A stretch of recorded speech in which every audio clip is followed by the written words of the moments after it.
നബി യാക്കൂബ് നബിയുടെയും റാഹേലിന്റെയും മകനായിരുന്നു. യൂസഫ് നബിക്ക് ബെന്യാമിൻ എന്നു പേരുള്ള ഒരു ഇളയ സഹോദരനുമുണ്ടായിരുന്നു. യാക്കൂബ് നബിക്ക് ആകെ 12 മക്കളാണ് ഉണ്ടായിരുന്നത്.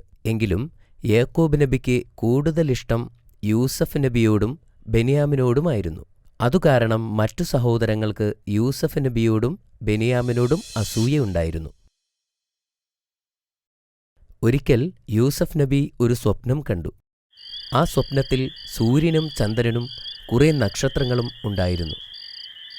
അവയെല്ലാം യൂസഫ് നബിയെ താഴ്ന്നു വണങ്ങുന്നതായും യൂസഫ് നബി സ്വപ്നത്തിൽ കണ്ടു. കുട്ടിയായ യൂസഫ് നബിക്ക് ഇത് കണ്ട് വളരെ അത്ഭുതം തോന്നി. എന്നാൽ ഈ സ്വപ്നത്തിന്റെ അർത്ഥം എന്താണെന്ന് യൂസഫ് നബിക്ക് മനസ്സിലായില്ല. അതിനാൽ യാക്കൂബ് നബിയുടെ അടുക്കൽ ചെന്ന് യൂസഫ് നബി കണ്ട സ്വപ്നം വിശദീകരിച്ചു. ഉപ്പാ, ഞാൻ സ്വപ്നത്തിൽ സൂര്യനെയും ചന്ദ്രനെയും നക്ഷത്രങ്ങളെയുമൊക്കെ കണ്ടു. അവർ എൻ്റെ മുന്നിൽ താഴ്ന്നു വണങ്ങുന്നതായും കണ്ടു. യാക്കൂബ് നബിക്ക് യൂസഫ് നബി കണ്ട സ്വപ്നത്തിൻ്റെ അർത്ഥം വളരെ പെട്ടെന്ന് തന്നെ മനസ്സിലാക്കാൻ സാധിച്ചു. യാക്കൂബ് നബി വളരെയധികം സന്തോഷവാനായി. അദ്ദേഹം യൂസഫ് നബിയോട് പറഞ്ഞു, അള്ളാഹു നിന്നെ അനുഗ്രഹിച്ചിരിക്കുന്നു യൂസഫ്. ഈ സ്വപ്നത്തിൻ്റെ അർത്ഥം അള്ളാഹു നിനക്ക് അറിവ് നൽകുകയും നിന്നെ ഒരു പ്രവാചകനാക്കി മാറ്റുകയും ചെയ്യും എന്നാണ്. യാക്കൂബ് നബി വളരെ അറിവുള്ള പ്രവാചകനായിരുന്നു.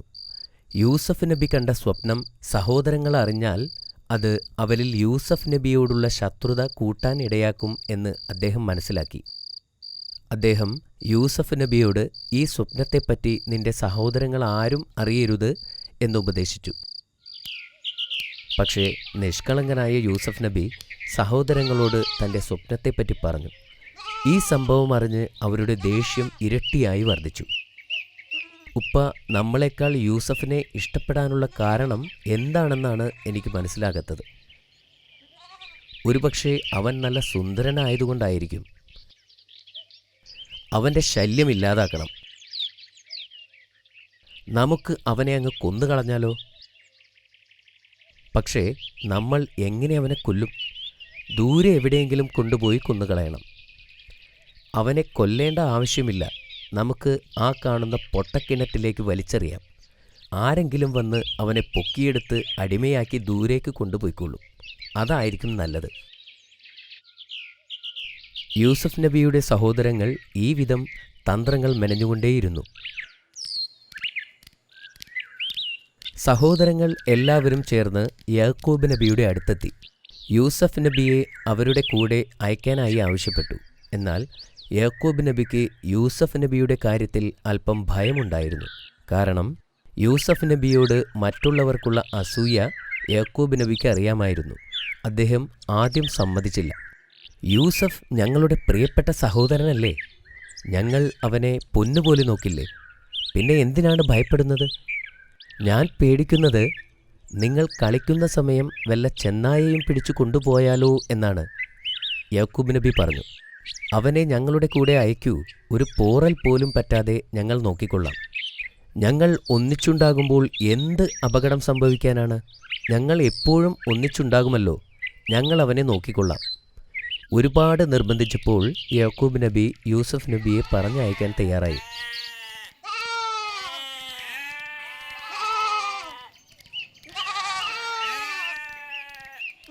അടുത്ത ദിവസം അവരെല്ലാവരും കൂടി ഒരു കാട്ടിലേക്ക് യാത്രയായി. കൂടെ യൂസഫ് നബിയും ഉണ്ടായിരുന്നു. യൂസഫ് നബിയുടെ സഹോദരങ്ങൾ ആ അസുലഭ നിമിഷത്തിനായി കാത്തിരിക്കുകയായിരുന്നു. അവർ കണക്കുകൂട്ടിയതുപോലെ യൂസഫ് നബിയെ ഒരു പൊട്ടക്കിണറിനടുത്തേക്ക് കൊണ്ടുപോയി. പൊട്ടക്കിണറിനടുത്ത് എത്തിയപ്പോൾ അവർ യൂസഫ് നബിയെ ബലമായി പിടിച്ചുവച്ചു. യൂസഫ് നബിക്ക് ഓടാനോ രക്ഷപ്പെടാനോ സാധിച്ചില്ല. അവർ യൂസഫ് നബിയുടെ വസ്ത്രമഴിച്ചു മാറ്റി ആ പൊട്ടക്കിണറ്റിലേക്ക് വലിച്ചെറിഞ്ഞു. കുട്ടിയായ യൂസഫ് നബി അവരോട് സഹായത്തിനായി കീണപേക്ഷിച്ചു. എന്നാൽ അവർ അതൊന്നും ചെവിക്കൊണ്ടില്ല. അങ്ങനെ യൂസഫ് നബി ആ ഇരുണ്ട പൊട്ടക്കിണറ്റിൽ ഒറ്റപ്പെട്ടു. അപ്പോൾ അള്ളാഹു യൂസഫ് നബിയോട് പറഞ്ഞു, പേടിക്കണ്ട, ഞാൻ നിന്റെ കൂടെയുണ്ട്. നിനക്കൊരു നല്ല കാലം വരും. അന്ന് നിന്റെ സഹോദരങ്ങൾ നിന്റെ മുൻപിൽ വന്നെത്തും. അന്ന് നീ അവർ നിന്നോട് ചെയ്തതെന്തെന്ന് അവരെ ഓർമ്മിപ്പിക്കുകയും ചെയ്യും.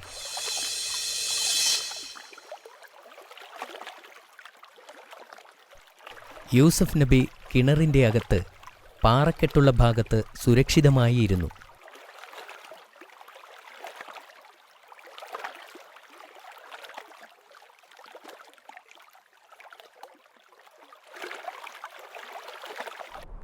അതേസമയം യാക്കൂബ് നബിയോട് എന്തു പറയും എന്നുള്ള കാര്യം കൂടി ആലോചിക്കുകയായിരുന്നു സഹോദരങ്ങൾ. നമുക്ക് പറയാം, ഉപ്പ പേടിച്ചതുപോലെ അവനെ ഒരു ചെന്നായ പിടിച്ചുകൊണ്ടുപോയി എന്ന്. അതെ, അങ്ങനെ തന്നെ പറയാം. അവർ അങ്ങനെ ഒരു ആടിനെ കൊല്ലുകയും അതിൻ്റെ രക്തം യൂസഫ് നബിയുടെ വസ്ത്രത്തിൽ പുരട്ടുകയും ചെയ്തു.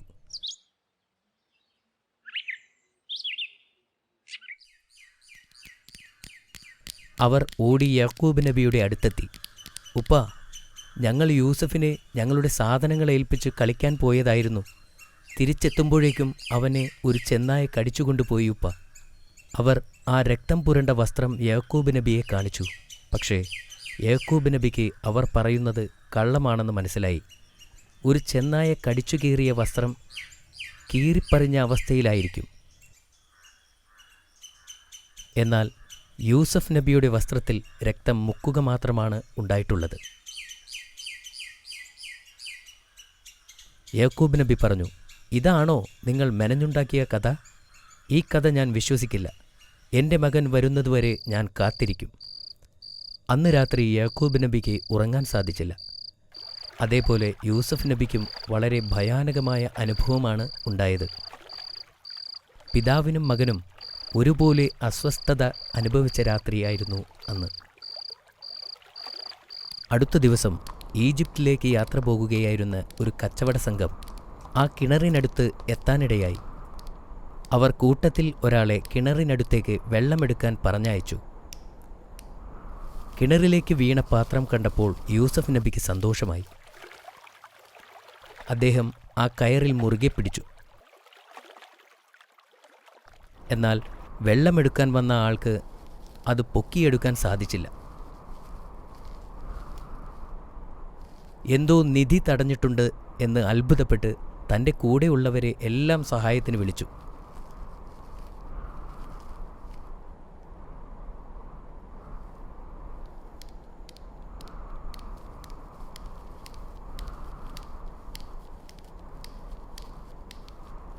അവർ ആ പാത്രം പൊക്കിയെടുത്തപ്പോൾ വളരെ ഭംഗിയുള്ള ഒരു ആൺകുട്ടിയെ കണ്ടു.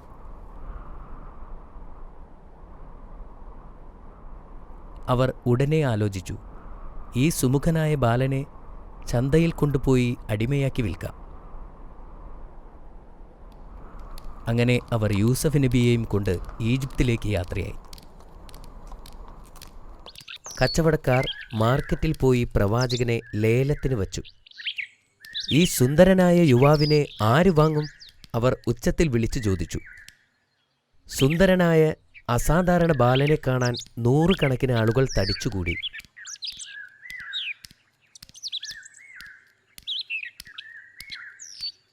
ഈജിപ്തിലെ മുഖ്യമന്ത്രി അസീസ് ഏതാനും വെള്ളി നാണയങ്ങൾ നൽകി നബിയെ ലേലത്തിന് വാങ്ങിച്ചു.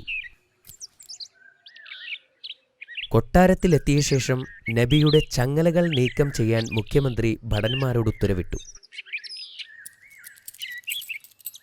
വിശ്വസ്തനായിരിക്കണമെന്നും ഒരിക്കലും നിന്നെ ദ്രോഹിക്കുകയില്ലെന്നും മുഖ്യമന്ത്രി നബിയോട് പറഞ്ഞു. അസീസ് തൻ്റെ ഭാര്യയോട് പറഞ്ഞു, ഇയാളെ ഇവിടെ താമസിപ്പിക്കുക. ഇയാളൊരു ബുദ്ധിയുള്ള യുവാവാണ്.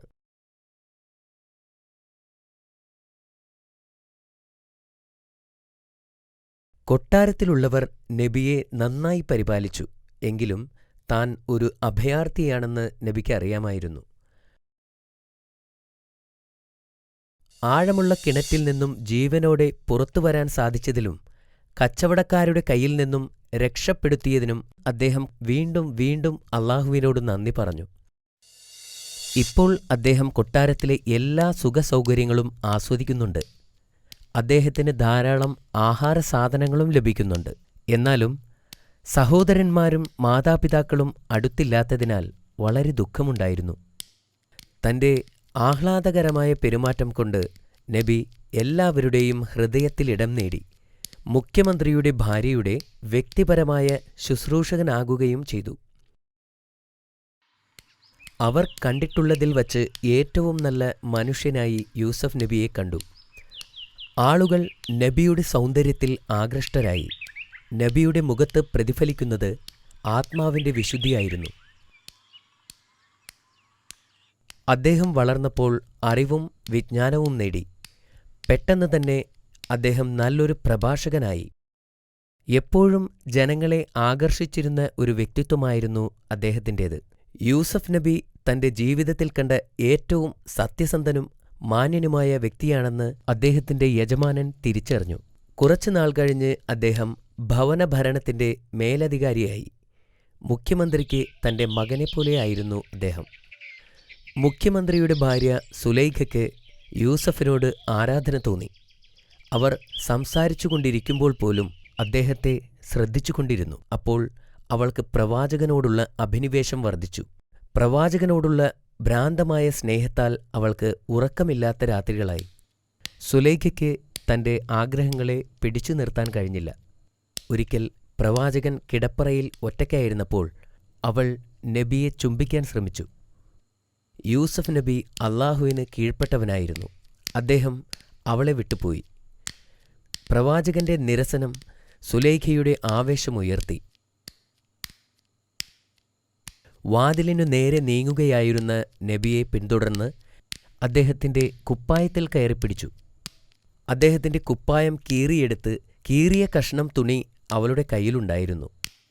പെട്ടെന്ന് വാതിൽ തുറന്ന് അവളുടെ ഭർത്താവും ബന്ധുക്കളും അവിടെ എത്തി. അവൾ ഭർത്താവിനെ കണ്ടപ്പോൾ വക്രതയുള്ള ആ സ്ത്രീ അവളുടെ സ്വരം മാറ്റി കയ്യിലിരിക്കുന്ന കീറിയ തുണിക്കഷ്ണം ഉയർത്തിക്കൊണ്ട് ഇങ്ങനെ പറഞ്ഞു: "ഈ മനുഷ്യൻ എന്നെ പിടിക്കാൻ ശ്രമിച്ചു. നിങ്ങളവനെ ഇപ്പോൾ തന്നെ തടവിലാക്കണം." അവൾ പ്രവാചകനെ കുറ്റപ്പെടുത്താൻ ശ്രമിച്ചുകൊണ്ടിരുന്നു. എന്നാൽ പ്രവാചകൻ അത് നിഷേധിച്ചു. "ഇവളാണ് എന്നെ കയറിപ്പിടിച്ചത്" എന്ന് അദ്ദേഹം പറഞ്ഞു. അസീസും കൂടെയുണ്ടായിരുന്നവരും ആരാണ് സത്യം പറയുന്നത് എന്നറിയാൻ അദ്ദേഹത്തിൻ്റെ കുപ്പായം പരിശോധിച്ചു. കുപ്പായത്തിൻ്റെ പുറകുവശമാണ് കീറിയതെന്ന് അവർ കണ്ടെത്തി. അപ്പോൾ മുഖ്യമന്ത്രി ഇങ്ങനെ പറഞ്ഞു: "യൂസഫാണ് നിന്നെ ആക്രമിച്ചതെങ്കിൽ കുപ്പായത്തിൻ്റെ മുൻപിൽ കീറുമായിരുന്നു. യൂസഫിൻ്റെ കുപ്പായത്തിൻ്റെ പിന്നിലാണ് വിള്ളലുള്ളത്." തൻ്റെ ഭാര്യ കള്ളം പറയുന്നതായി അസീസ് തിരിച്ചറിഞ്ഞപ്പോൾ തൻ്റെ ഭാര്യയുടെ മോശമായ പെരുമാറ്റത്തിൽ മുഖ്യമന്ത്രി പ്രവാചകനോട് ക്ഷമ ചോദിച്ചു. എന്നിട്ട് അദ്ദേഹം തൻ്റെ ഭാര്യയോട് മാപ്പ് തേടാൻ ആവശ്യപ്പെട്ടു. ഈ സംഭവത്തെക്കുറിച്ചുള്ള വാർത്ത കാട്ടുതീ പോലെ പടർന്നു. "അവളെ നോക്കൂ," അവരിൽ ചിലർ പറഞ്ഞു. "അവൾ അവളുടെ അടിമയെ കയറിപ്പിടിക്കാൻ ശ്രമിച്ചു." മറ്റുള്ളവർ അവളെ പരിഹസിച്ചു ചിരിച്ചു. ആളുകൾ പറയുന്നത് കേട്ട് സുലൈഖ വിഷമിച്ചു. യൂസഫിനെപ്പോലെ സുന്ദരനായ ചെറുപ്പക്കാരന്റെ മുന്നിൽ പിടിച്ചു നിൽക്കുക ഏതൊരു സ്ത്രീക്കും അത്ര എളുപ്പമല്ലെന്ന് അവൾ വിശ്വസിച്ചു. ഒരു വിരുന്ന് നടത്താൻ എല്ലാ സ്ത്രീകളെയും അവളുടെ കൊട്ടാരത്തിലേക്ക് ക്ഷണിക്കാൻ അവർ തീരുമാനിച്ചു. അവളുടെ നിസ്സഹായത തെളിയിക്കാൻ താൻ നേരിടുന്ന അതേ പ്രലോഭനത്തിൽ മറ്റു സ്ത്രീകളെ കീഴ്പ്പെടുത്താൻ അവൾ പദ്ധതികൾ ആസൂത്രണം ചെയ്തു. ഒരു വിരുന്ന് നടത്താൻ എല്ലാ സ്ത്രീകളെയും അവളുടെ കൊട്ടാരത്തിലേക്ക് ക്ഷണിച്ചു. വിരുന്ന് സ്ത്രീകൾക്കായി മാത്രമായിരുന്നു. ക്ഷണിക്കപ്പെട്ടവർ എല്ലാവരും വിരുന്നിനെത്തി. അവരിൽ അധിക പേരും യൂസഫ് നബിയെ കാണാൻ അവസരം കിട്ടും എന്ന് പ്രതീക്ഷിച്ചാണ് എത്തിയത്. "എന്റെ ദാസനോടുള്ള സ്നേഹത്താൽ ഞാൻ സംസാരിക്കുന്നു" എന്ന് പറഞ്ഞ് സുലൈഖ വിഷയത്തിലേക്ക് കടന്നു. സ്ത്രീകൾ അവരവർ ചെയ്യുന്ന കാര്യങ്ങൾ നിർത്തിവച്ച് സുലൈഖയുടെ വാക്കുകൾ ശ്രദ്ധിച്ചു. "അവൻ ഒരു സുന്ദരനാണെന്ന് ഞാൻ സമ്മതിക്കുന്നു. ഞാൻ അവനെ സ്നേഹിക്കുന്നുവെന്നതും ഞാൻ നിഷേധിക്കുന്നില്ല." ഈ ഏറ്റുപറച്ചിൽ കേൾക്കാൻ എല്ലാവരും വിരുന്നുശാലയിൽ മുഴുകിയിരുന്നു. അതിനിടയിൽ സുലൈഖ അതിഥികൾക്കായി പഴങ്ങൾ വിതരണം ചെയ്യാൻ പരിചാരകരോട് ആവശ്യപ്പെട്ടു. അത്താഴത്തിനു ശേഷം അതിഥികൾ അവരുടെ പഴങ്ങൾ മുറിച്ചു തുടങ്ങി. ഈ സമയത്താണ് സുലൈഖ യൂസഫ് നബിയെ വിളിക്കുന്നത്. തൻ്റെ കണ്ണുകൾ താഴ്ത്തിക്കൊണ്ട് അദ്ദേഹം ഹാളിൽ പ്രവേശിച്ചു. സുലൈഖ പേര് വിളിച്ചപ്പോൾ അദ്ദേഹം തല ഉയർത്തി.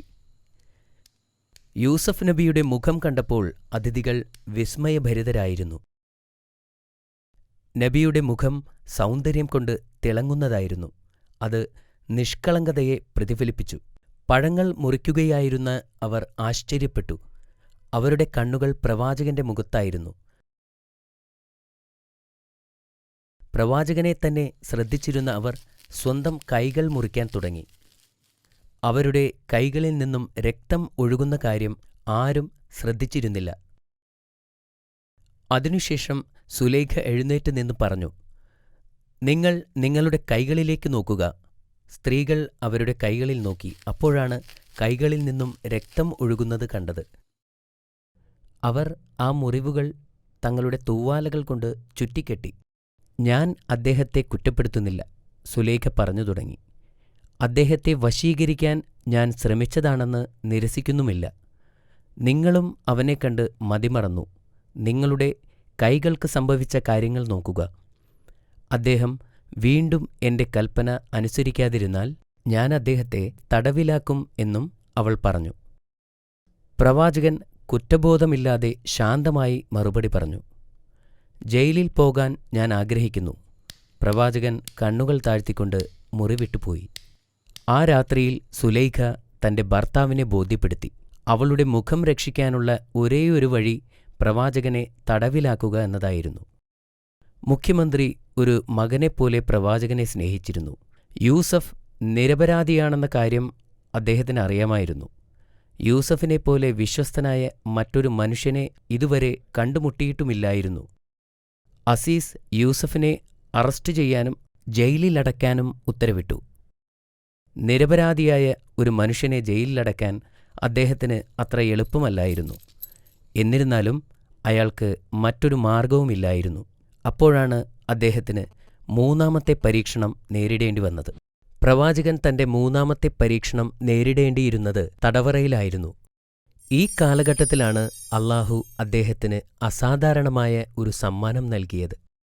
സ്വപ്നത്തെ വ്യാഖ്യാനിക്കാനുള്ള കഴിവായിരുന്നു അത്. നല്ല അറിവും കരുണാസമ്പന്നനുമായ ഒരു യുവാവാണ് യൂസഫ് എന്ന് ജയിലിലെ ആളുകൾക്ക് അറിയാമായിരുന്നു. അവർ അദ്ദേഹത്തെ സ്നേഹിക്കുകയും ബഹുമാനിക്കുകയും ചെയ്തു. അതേസമയം മറ്റു രണ്ടുപേർ ജയിലിലെത്തിച്ചേർന്നു. ഒരുവൻ രാജാവിന്റെ പാനപാത്രവാഹകനും മറ്റൊരാൾ അദ്ദേഹത്തിന്റെ പാചകക്കാരനുമായിരുന്നു. ആ രാത്രിയിൽ പുതുതായി വന്ന ആ രണ്ടു തടവുകാർ വിചിത്രമായ ഒരു സ്വപ്നം കണ്ടു. അവർ ഉണർന്നപ്പോൾ സ്വപ്നത്തിന്റെ അർത്ഥം മനസ്സിലാക്കാൻ കഴിയാതെ അവർ ആശയക്കുഴപ്പത്തിലായി. അടുത്ത ദിവസം അവർ പ്രവാചകനെ കണ്ടപ്പോൾ യൂസഫ് ഒരു സാധാരണ കുറ്റവാളിയല്ലെന്ന് അവർ തിരിച്ചറിഞ്ഞു. അവർ അദ്ദേഹത്തിന്റെ അടുത്തു ചെന്ന് അവരുടെ സ്വപ്നത്തെപ്പറ്റി പറഞ്ഞു. ഞാൻ വളരെ വിചിത്രമായ ഒരു സ്വപ്നം കണ്ടു. രാജാവിന്റെ പാചകക്കാരൻ പറഞ്ഞു, ഞാൻ എന്റെ തലയിൽ അപ്പവുമായി ഒരു സ്ഥലത്ത് നിൽക്കുകയായിരുന്നു. രണ്ടു പക്ഷികൾ എന്റെ തലയിലിരുന്ന് അപ്പം തിന്നുന്നുണ്ടായിരുന്നു. ഇത് കേട്ടപ്പോൾ പ്രവാചകൻ ആദ്യം അല്ലാഹുവിനെ വിളിച്ചു. അനന്തരം നബി സ്വപ്നത്തിന്റെ അർത്ഥം പറഞ്ഞു. പാചകക്കാരൻ മരിക്കുന്നതുവരെ അവൻ ക്രൂശിക്കപ്പെടുമെന്നായിരുന്നു സ്വപ്നം. പ്രവാചകൻ പാനപാത്രവാഹകനോട് തന്റെ സ്വപ്നത്തെപ്പറ്റി പറയാൻ ആവശ്യപ്പെട്ടു. ഞാൻ രാജാവിന് വീഞ്ഞു നൽകിക്കൊണ്ട് കൊട്ടാരത്തിൽ നിൽക്കുന്നതാണ് കണ്ടത്. പാനപാത്രവാഹകൻ പറഞ്ഞു. പ്രവാചകൻ കുറച്ചു സമയത്തേക്ക് പ്രാർത്ഥിച്ചു. എന്നിട്ട് അദ്ദേഹം ഉടനെ സ്വതന്ത്രനാക്കപ്പെടുമെന്നും രാജാവിന്റെ സേവകനായി തിരിച്ചു പോകുമെന്നും പറഞ്ഞു.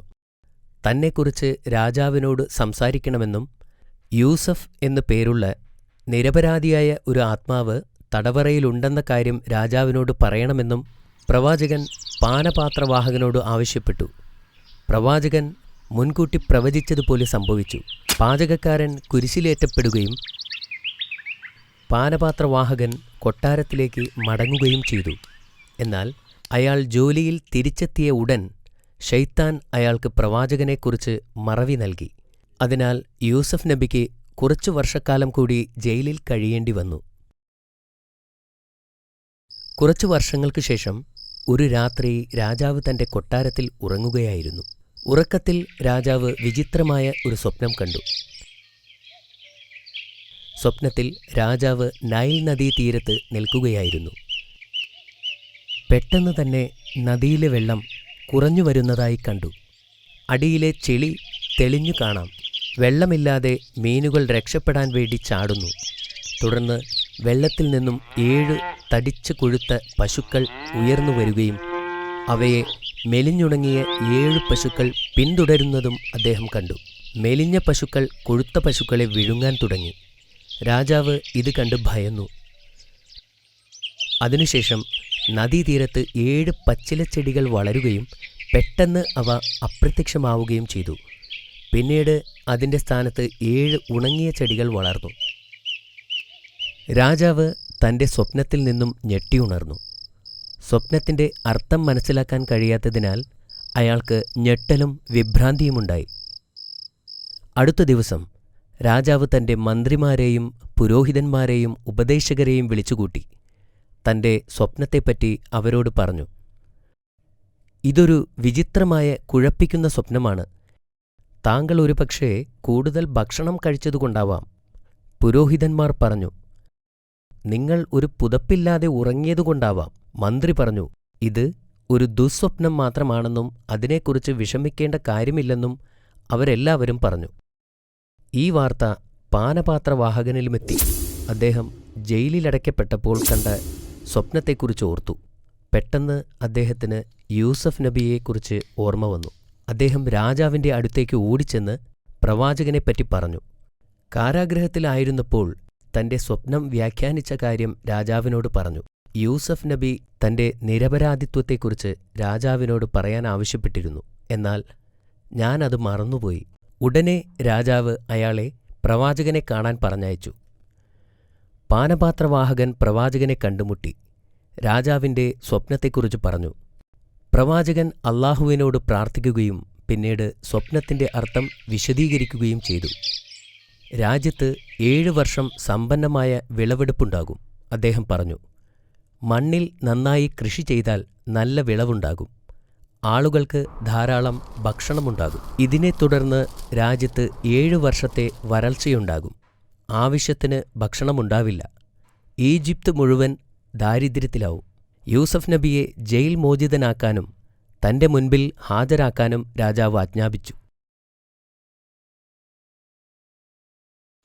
രാജാവിൻ്റെ ദൂതന്മാർ ജയിലിലെത്തി പ്രവാചകനെ മോചിപ്പിച്ചു. എന്നാൽ ജയിലിൽ നിന്നിറങ്ങാൻ പ്രവാചകൻ തയ്യാറായില്ല. എൻ്റെ നിരപരാധിത്വം തെളിയിക്കുന്നതുവരെ ഞാൻ ഈ ജയിലിൽ നിന്നും പുറത്തിറങ്ങില്ല എന്ന് പ്രവാചകൻ അവരോട് പറഞ്ഞു. ദൂതൻ രാജാവിൻ്റെ അടുത്ത് മടങ്ങിവന്നു. യൂസഫ് എവിടെയാണ്? രാജാവ് ചോദിച്ചു. അദ്ദേഹത്തെ മോചിപ്പിക്കാൻ ഞാൻ കൽപ്പിച്ചതല്ലേ? തൻ്റെ നിരപരാധിത്വം സ്ഥാപിക്കുന്നതുവരെ യൂസഫ് നബി ജയിൽ വിടാൻ വിസമ്മതിച്ചു എന്ന് അവർ മറുപടി പറഞ്ഞു. തെറ്റ് ചെയ്യാതെയാണ് യൂസഫ് ജയിലിലടയ്ക്കപ്പെട്ടതെന്ന് രാജാവ് തിരിച്ചറിഞ്ഞു. ഉടൻ അദ്ദേഹം ഒരു അന്വേഷണത്തിന് ഉത്തരവിട്ടു. മുഖ്യമന്ത്രിയുടെ ഭാര്യ സുലൈഖയെ കോടതിയിൽ ഹാജരാക്കി. അന്നത്തെ ആർഭാട വിരുന്നിൽ പങ്കെടുത്ത മറ്റു മന്ത്രിമാരുടെ ഭാര്യമാരെയും. എന്താണ് യൂസഫിന്റെ കഥ? രാജാവ് ചോദിച്ചു. മുഖ്യമന്ത്രിയുടെ ഭാര്യയെ അദ്ദേഹം അപമാനിക്കാൻ ശ്രമിച്ചു എന്നത് സത്യമാണോ? അദ്ദേഹം ഒന്നും ചെയ്തിട്ടില്ല, ഒരു സ്ത്രീ പറഞ്ഞു. അദ്ദേഹം അവളെ ഉപദ്രവിച്ചിട്ടില്ല എന്ന് മറ്റൊരാൾ പറഞ്ഞു. അദ്ദേഹം മലക്കുകളെപ്പോലെ നിഷ്കളങ്കനാണ് എന്ന് മറ്റൊരു സ്ത്രീ പറഞ്ഞു. അപ്പോൾ എല്ലാവരുടെയും ശ്രദ്ധ സുലൈഖയിലേക്ക് തിരിഞ്ഞു. അവളുടെ മുഖത്ത് അപ്പോൾ ചുളിവുകൾ വീണിരുന്നു. ഞാൻ അവനെ പ്രലോഭിപ്പിച്ചു, എന്നാൽ അവൻ വിസമ്മതിച്ചു. അവൾ ധൈര്യത്തോടെ സമ്മതിച്ചു. പ്രവാചകൻ നിരപരാധിയാണെന്ന് രാജാവിന് മനസ്സിലായി. പിന്നെ അവൻ പ്രവാചകനോട് കൊട്ടാരത്തിലേക്ക് വരുവാനായി കൽപ്പിച്ചു. പ്രവാചകൻ കൊട്ടാരത്തിലെത്തിയപ്പോൾ സുന്ദരനായ ആ ചെറുപ്പക്കാരനെ കണ്ട് രാജാവ് അമ്പരന്നു. കുറച്ചു സമയത്തേക്ക് പ്രവാചകന്റെ അറിവുകളെ പരീക്ഷിച്ചുകൊണ്ട് രാജാവ് അദ്ദേഹത്തോട് സംസാരിച്ചു. പ്രവാചകന്റെ മറുപടികൾ രാജാവിനെ അത്ഭുതപ്പെടുത്തുകയും യൂസഫ് നബി വളരെ ബുദ്ധിമാനാണെന്ന് രാജാവിന് ബോധ്യപ്പെടുകയും ചെയ്തു. പിന്നെ സംഭാഷണം സ്വപ്നത്തിലേക്ക് തിരിഞ്ഞു. വരാനിരിക്കുന്ന ക്ഷാമത്തിനെതിരെ ആസൂത്രണം ആരംഭിക്കാൻ അദ്ദേഹം രാജാവിനോട് ഉപദേശിച്ചു. ക്ഷാമം ഈജിപ്തിനെ മാത്രമല്ല എല്ലാ അയൽ രാജ്യങ്ങളെയും ബാധിക്കുമെന്ന് അദ്ദേഹം രാജാവിനോട് പറഞ്ഞു. രാജാവ് പ്രവാചകനെ കർഷകരുടെ ധാന്യപ്പുരകളെ നിയന്ത്രിക്കാനായി നിയമിച്ചു. രാജ്യത്തെയും വിളകളെയും പ്രതീക്ഷിച്ച ക്ഷാമത്തിൽ നിന്നും രക്ഷിക്കാനുള്ള ആസൂത്രണങ്ങളുടെ ഉത്തരവാദിത്വമായിരുന്നു അത്. കാലചക്രങ്ങൾ തിരിഞ്ഞു. ഏതാനും മാസങ്ങൾക്ക് മുമ്പ് ജയിലിൽ കഴിഞ്ഞിരുന്ന പ്രവാചകൻ ഇപ്പോൾ ഈജിപ്തിലെ മുതിർന്ന ഉദ്യോഗസ്ഥരിൽ ഒരാളായി മാറിക്കഴിഞ്ഞിരിക്കുന്നു. തുടർന്നു വന്ന 7 വർഷങ്ങളിൽ പ്രവാചകൻ കൃഷിക്കാരന്റെ മേൽ പൂർണ്ണ നിയന്ത്രണത്തിലായിരുന്നു. വിളകളുടെ വിളവെടുപ്പും സംഭരണവും അദ്ദേഹം വിശ്വസ്തയോടെ നിർവഹിച്ചു. വരാനിരിക്കുന്ന ക്ഷാമക്കാലത്തേക്കുള്ള ധാന്യങ്ങൾ അദ്ദേഹം ശ്രദ്ധാപൂർവം ശേഖരിച്ചു സംരക്ഷിച്ചു. യൂസഫ് നബി അലൈഹിസ്സലാം ഈജിപ്തിലെ ധാന്യപ്പുരയുടെ മേൽനോട്ടക്കാരനായി മാറിക്കഴിഞ്ഞിരുന്നു. 7 വർഷങ്ങളിൽ കൃഷി, വിളവെടുപ്പ്, വിളകളുടെ സംഭരണം തുടങ്ങിയവ പ്രവാചകന്റെ പൂർണ്ണ നിയന്ത്രണത്തിലായിരുന്നു. സമൃദ്ധമായ വർഷങ്ങളിൽ പ്രവാചകൻ ധാരാളം ധാന്യങ്ങൾ സംഭരിച്ചു. ഭൂമി വരണ്ടു, ഇലകൾ പൊഴിഞ്ഞു, കുളങ്ങളിലെ വെള്ളം വറ്റി. പ്രവാചകൻ പ്രവചിച്ചതുപോലെ വരൾച്ച വന്നു. രാജ്യത്തു മുഴുവൻ ക്ഷാമം വ്യാപിച്ചു. വെള്ളം എല്ലായിടത്തും വറ്റാൻ തുടങ്ങി. ഇലകൾ മഞ്ഞ നിറമായി. ആകാശത്തു നിന്നും ഒരു തുള്ളി മഴ പോലും ലഭിച്ചില്ല. ഈജിപ്തിൽ ആരും പട്ടിണി കിടന്നു മരിച്ചില്ല. കാരണം പ്രവാചകൻ വരാനിരിക്കുന്ന കഠിന നാളുകൾക്ക് വേണ്ടത്ര ധാന്യങ്ങൾ നേരത്തെ തന്നെ ശേഖരിച്ചിരുന്നു. യൂസഫ്, നിങ്ങൾ ചെയ്തത് ശരിയായിരുന്നു എന്ന് രാജാവ് പ്രവാചകനോട് പറഞ്ഞു. നിങ്ങൾ ഒരാൾ കാരണം മാത്രം ഞങ്ങളുടെ ജനങ്ങൾ കഷ്ടത അനുഭവിക്കുന്നില്ലല്ലോ. ഞങ്ങളുടെ അയൽവാസികൾ ഞങ്ങളുടെ സഹായം തേടുന്നു. ഞാൻ എന്താണ് പറയേണ്ടത്? രാജാവ് ചോദിച്ചു. അല്ലാഹു നമ്മെ രക്ഷിച്ചു, പ്രവാചകൻ പറഞ്ഞു. നമുക്ക് ധാരാളം ധാന്യങ്ങളുണ്ട്. ഇത് നമ്മുടെ അയൽക്കാരെ സഹായിക്കാനുള്ള സമയമാണെന്ന് ഞാൻ കരുതുന്നു. ഒരു ചെറിയ വിലയ്ക്ക് നമുക്ക് ധാന്യങ്ങൾ കൊടുക്കാം. നിരവധി ജീവൻ രക്ഷിക്കാനാകും. രാജാവ് പറഞ്ഞു, ഞാൻ നിങ്ങളോട് യോജിക്കുന്നു. അതിനുശേഷം ആവശ്യാനുസരണം ധാന്യങ്ങൾ വിതരണം ചെയ്യാൻ അദ്ദേഹം ഉത്തരവിട്ടു. കാനനിലും ക്ഷാമമുണ്ടായി. ഈജിപ്തിലെ ഭക്ഷ്യധാന്യങ്ങൾ വിതരണം ചെയ്യുന്ന വാർത്തയെക്കുറിച്ച് യാക്കൂബ് നബി കേട്ടിരുന്നു. ബെന്യാമിൻ ഒഴികെ തൻ്റെ മറ്റു പുത്രന്മാരെ ധാന്യം വാങ്ങുന്നതിനു വേണ്ടി ഈജിപ്തിലേക്ക് അയക്കാൻ അദ്ദേഹം തീരുമാനിച്ചു. സഹോദരന്മാർ ദിവസങ്ങളോളം സഞ്ചരിച്ച് ഒടുവിൽ ഈജിപ്തിലെത്തി. വിദൂരദേശത്തു നിന്ന് വന്ന 10 സഹോദരന്മാരെക്കുറിച്ച് യൂസഫ് നബി അലൈഹിസ്സലാം കേട്ടിരുന്നു. അവർ ധാന്യങ്ങൾ ശേഖരിക്കാൻ വന്നപ്പോൾ പ്രവാചകൻ അവരെ തിരിച്ചറിഞ്ഞു. പക്ഷേ സഹോദരങ്ങൾക്ക് അദ്ദേഹത്തിന് മനസ്സിലായില്ല. എങ്ങനെ മനസ്സിലാക്കാൻ സാധിക്കും? കാരണം വർഷങ്ങൾക്ക് മുമ്പ് അവരുടെ സഹോദരനെ കിണറ്റിലേക്ക് തള്ളിയിട്ടതാണല്ലോ.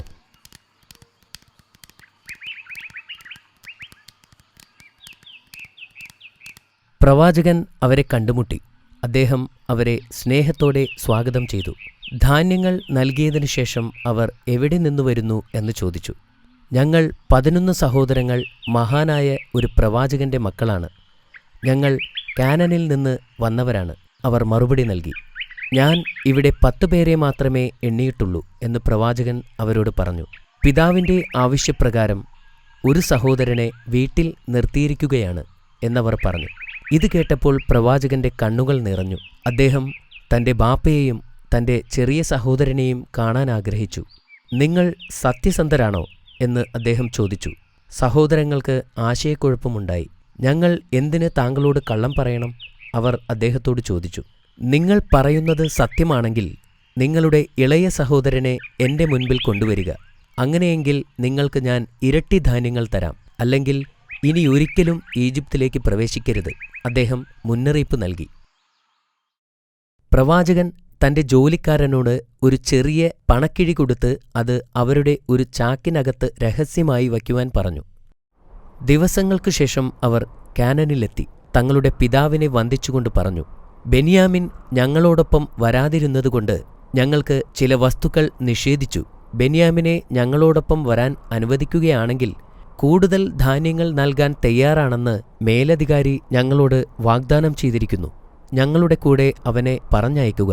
എന്നാൽ പ്രായം ചെന്ന പ്രവാചകൻ ദുഃഖത്തോടെ പറഞ്ഞു, ബെന്യാമിനെ നിങ്ങളോടൊപ്പം വിടാൻ അനുവദിക്കില്ല. ഞാൻ നിങ്ങളെ എങ്ങനെ വിശ്വസിക്കും? യൂസഫിനോട് ചെയ്തത് എന്താണെന്ന് നിങ്ങൾക്കറിയാമല്ലോ.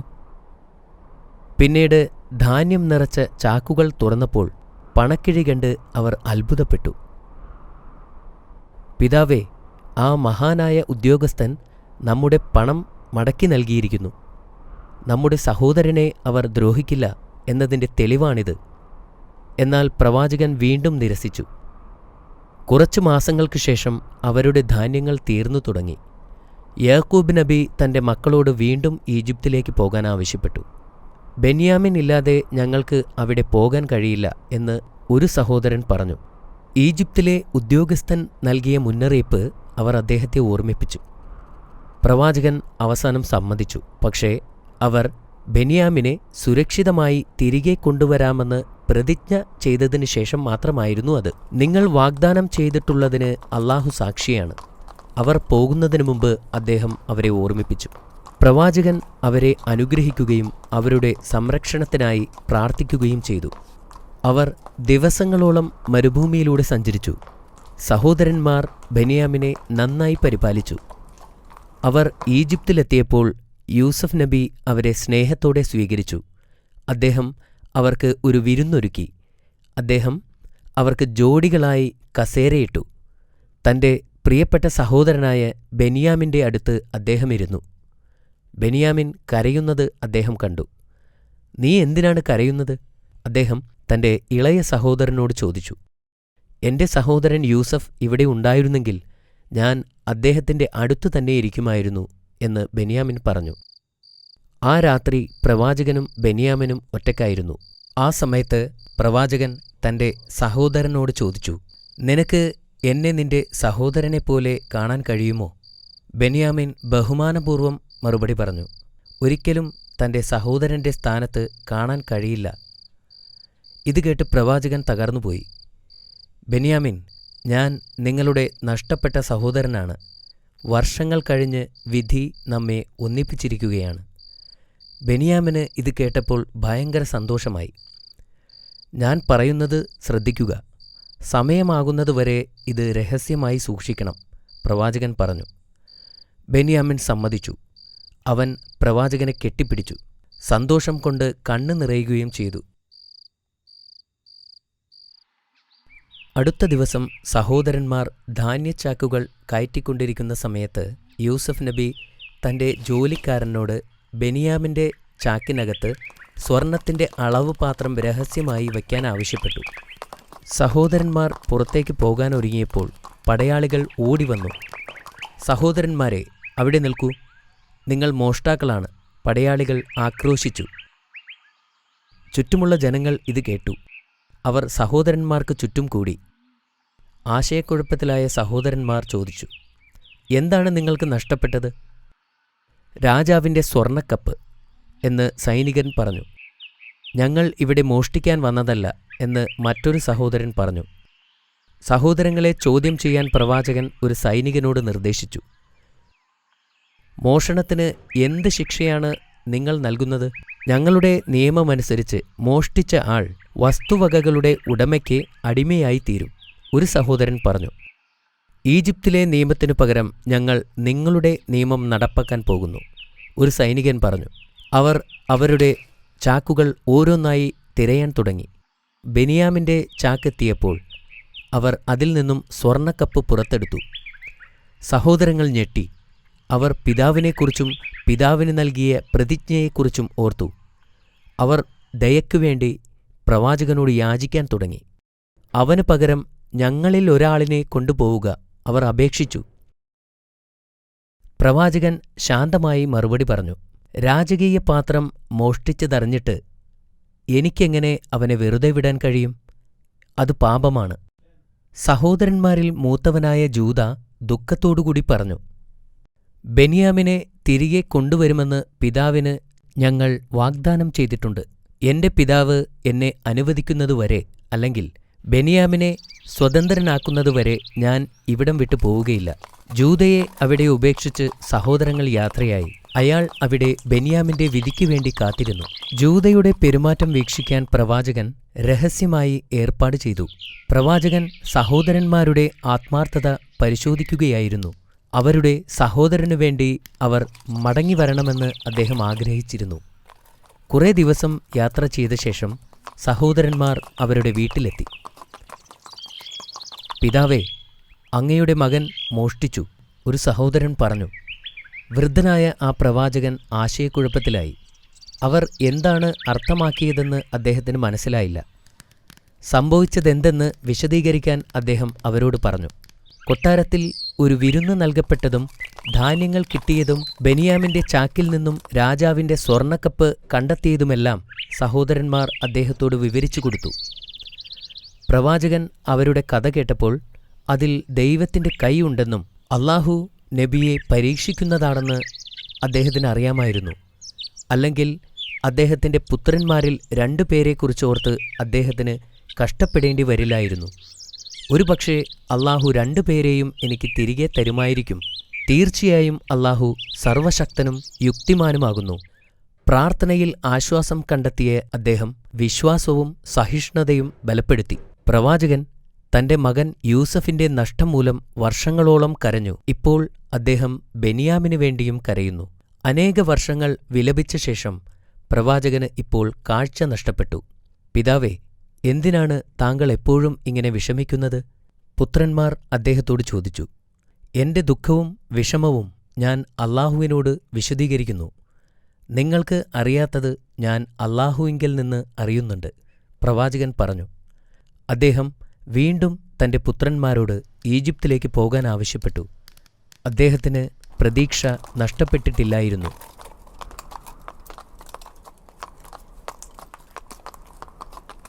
സഹോദരന്മാർ 3-ാം തവണയും ഈജിപ്തിലേക്ക് പോയി. അവർ ഈജിപ്തിലെത്തി ജൂദയെയും കൂട്ടി യൂസഫ് നബിയുടെ അടുത്തേക്ക് പോയി.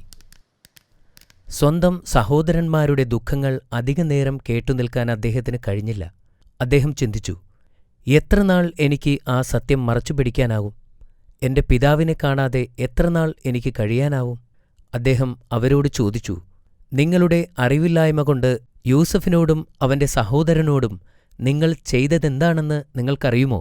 തങ്ങൾക്കും യൂസഫ് നബിക്കും മാത്രം അറിയാവുന്ന രഹസ്യമാണതെന്ന് സഹോദരന്മാർക്ക് അറിയാമായിരുന്നു. അവർ ചോദിച്ചു, താങ്കൾ ഞങ്ങളുടെ സഹോദരൻ യൂസഫാണോ?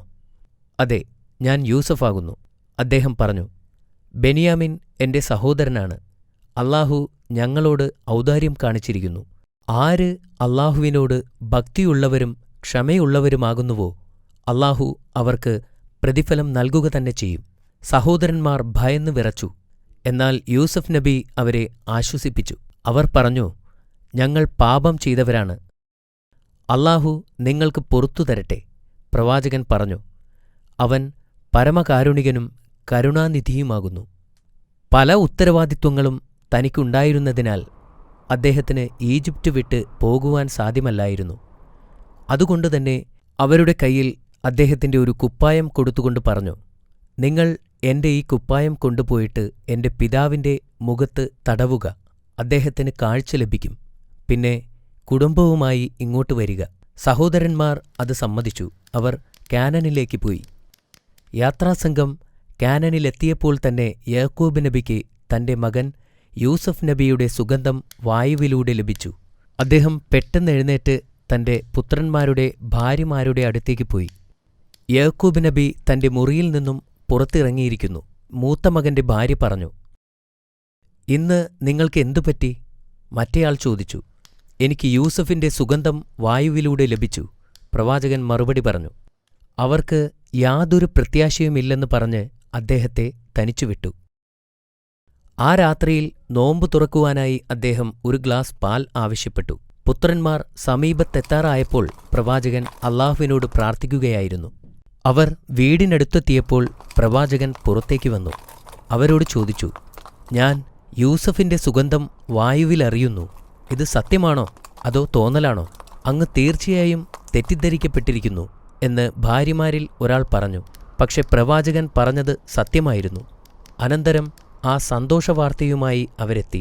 അവർ ആ കുപ്പായം അദ്ദേഹത്തിന്റെ മുഖത്ത് വച്ചു കൊടുത്തു. അത്ഭുതം! കുപ്പായം മുഖത്ത് വച്ച ഉടനെ തന്നെ യാക്കോബ് നബിക്ക് കാഴ്ച തിരിച്ചു കിട്ടി. സഹോദരന്മാർ അവരുടെ തെറ്റുകൾ തിരിച്ചറിഞ്ഞു.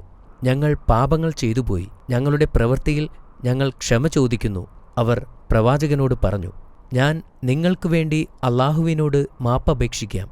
അവൻ ഏറെ പൊറുക്കുന്നവനും പരമകാരുണ്യവാനുമാണ്. തുടർന്ന് പ്രവാചകൻ തന്റെ മകനെ കാണാനായി ഈജിപ്തിലേക്ക് പോയി. യൂസഫ് നബി അദ്ദേഹത്തെ സന്തോഷത്തോടെ സ്വീകരിച്ചു.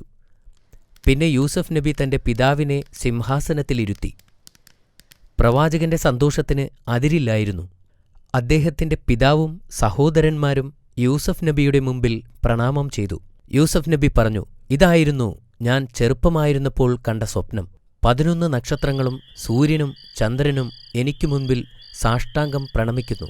എൻ്റെ നാഥൻ അത് എനിക്ക് യാഥാർത്ഥ്യമാക്കി തന്നിരിക്കുന്നു. പിന്നീട് പ്രവാചകൻ തൻ്റെ കുടുംബത്തെ ഈജിപ്തിൽ താമസിപ്പിക്കുന്നതിനു വേണ്ടി രാജാവിനെ കണ്ട് അനുവാദം ചോദിച്ചു. രാജാവിന് വലിയ സന്തോഷമായി. കാരണം പ്രവാചകൻ ആ രാജ്യത്തിന് വലിയൊരു മുതൽക്കൂട്ടായിരുന്നു. മഹത്തായ ശക്തിയും ഉത്തരവാദിത്വവും പ്രവാചകനെ അല്ലാഹുവിൽ നിന്നും വ്യതിചലിപ്പിച്ചില്ല. അദ്ദേഹം എല്ലായ്പ്പോഴും അല്ലാഹുവിനെ ഓർക്കുകയും ആരാധിക്കുകയും ചെയ്തു. അദ്ദേഹം ഒരു രാജാവിനെപ്പോലെ ജീവിക്കാൻ ആഗ്രഹിച്ചിരുന്നില്ല. അദ്ദേഹം അല്ലാഹുവിൻ്റെ അടിമയായി നീതിമാന്മാർക്കിടയിൽ ജീവിക്കാനാണ് ആഗ്രഹിച്ചിരുന്നത്. യൂസഫ് നബി തൻ്റെ മരണസമയത്ത് തൻ്റെ പൂർവികന്മാർക്കൊപ്പം അടക്കം ചെയ്യാനായി തൻ്റെ സഹോദരന്മാരോട് ആവശ്യപ്പെട്ടു.